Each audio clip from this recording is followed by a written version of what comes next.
அனைவருக்கும் வணக்கம். இன்றைக்கி என்ன பார்க்க போகிறோன்னா, நேற்று எங்கள் கிளாஸில் பேசிகிட்டு இருக்கும்போது சில பேர் சொன்னாங்க, அவங்கள நீங்கள் வேலை வாங்கி செய்யுங்க, விசிட்டிங் கார்டு போடுங்க, ஒரு கடை நேம் போர்டே வச்சு பண்ணலாம், நீங்கள் ஃப்யூச்சரில் அது மாதிரிலாம் பண்ணுங்க அப்படின்னு பேசிகிட்டு இருக்கும்போது அவங்க என்ன சொன்னாங்க, இல்லை நம்ப மாட்டுறாங்க. பொதுவாக மக்கள் மத்தியில் எப்படின்னா லேடிஸ் செய்கிற வேலை வந்து அந்தளவுக்கு ஃபினிஷிங்காக இருக்காதுன்னு சொல்கிறாங்க அப்படின்ற மாதிரி சொன்னாங்க. ஏன் அப்படி நினைக்கிறீங்க? மக்களில் ஒரு சில பேர் அப்படி நினைக்கலாம். இப்போ இன்றைக்கி பண்ருட்டிலே எடுத்துக்கிட்டிங்கன்னா என்னை விட சூப்பராக ஃபினிஷிங்காக தைக்கிற லேடிஸ் டெய்லர் நிறையா பேர் இருக்காங்க. அந்தளவு நல்லா பண்ணுறவங்க இருக்காங்க. அப்படி இருக்கும்போது ஏன் பயப்படுறீங்க? தைரியமாக செய்யுங்க. மக்கள் மத்தியில் அந்த கருத்து ஏன் இருக்குன்னா, சில லேடிஸ்லாம் என்ன பண்ணுறாங்கன்னா, அந்த தையலை முறையாக கற்றுக்காமல் ஒரு ஃபினிஷிங் இல்லாமல் கடையே வச்சு ரன் பண்ணிகிட்டு இருக்காங்க. அவங்கக்கிட்ட வர்ற மக்கள் என்ன பண்ணுறாங்க, அவங்க கூலி குறைவாக வாங்குறாங்கன்னும் போது அவங்க அந்த தையலில் உள்ள ஃபினிஷிங் எல்லாம் சொல்லறதில்ல, குறைய சொல்லறதில்ல, பொருட்படுத்த மாட்டுறாங்க மக்கள். சரி போ அப்படின்ட்டு வாங்கிட்டு போயிடுறாங்க. இப்போ நம்மக்கிட்டலாம் பார்த்தீங்கன்னா நம்ம கூலி ஜாஸ்தியாக வாங்குவோம். இன்னொன்று கடத்தூரில் கடை வச்சுருக்கோன்னும் போது பலதரப்பட்ட மக்கள் வராங்க. அவங்களாம் என்ன பண்ணுறாங்க, அந்த வேலைகளை பார்க்கும்போது சின்ன சின்ன குறையாக இருந்தாலும் நம்மக்கிட்ட சொல்கிறாங்க, என்னங்க இது இப்படி இருக்குது, இது அப்படி இருக்குது அப்படின்னு சொல்லும்போது நம்ம அந்த குறைகளெல்லாம் திருத்திக்கிட்டே வரோம். அப்போ நமக்கு ஒரு ஜாக்கெட்டில் உள்ள தையலில் உள்ள ஃபினிஷிங்கு, குறைகள் நிறைகள் நமக்கு தெரிய வரும்போது நம்ம ஒவ்வொரு இதுவாக மாற்றிக்கிறோம்.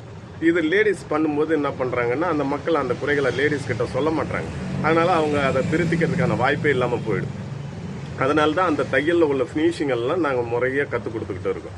இப்போ நான் கற்றுக் கொடுக்குற விஷயம்லாம் பார்த்தீங்கன்னா, இப்போ கடத்தூரில் நான் இந்த 32 வருஷமாக நான் என்ன கற்றுக்கிறேனோ, என்னென்ன குறைகள் நிறைகள் எனக்கு தெரிஞ்சதோ இது எல்லாத்தையும் தான் நான் சொல்லிக்கிட்டு இருக்கேன். நீங்கள் அவ்வளோ விஷயத்தையும் கற்றுக்கிட்டு அந்த குறைகள் இல்லாமல் நீங்கள் தொழில் பண்ணால் நிச்சயம் நீங்கள் ஒரு நல்ல நிலைமையை அடைய முடியும். கொஞ்ச நாளைக்கு முன்னாடி என்கிட்ட ஒருத்தவங்க வந்து லேடிஸ் வந்து வேலை கேட்டாங்க.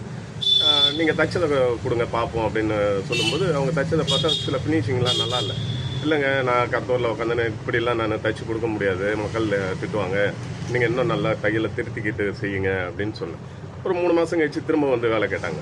அப்பவும் அவங்க தைச்சதை வாங்கி பார்த்தீங்கன்னா அதே மாதிரி தான் இருந்ததே தவிர ஃபினிஷிங் சரியாக இல்லை. இல்லைம்மா, இன்னும் தையல் சரி பண்ணிக்கணும் நீங்கள் அப்படின்னு நான் சொன்னேன். அதுக்கு பிறகு திரும்ப ஒரு 3 மாதம் கழிச்சு பார்த்தீங்கன்னா அவங்க கடையை வச்சு உக்காந்துட்டாங்க.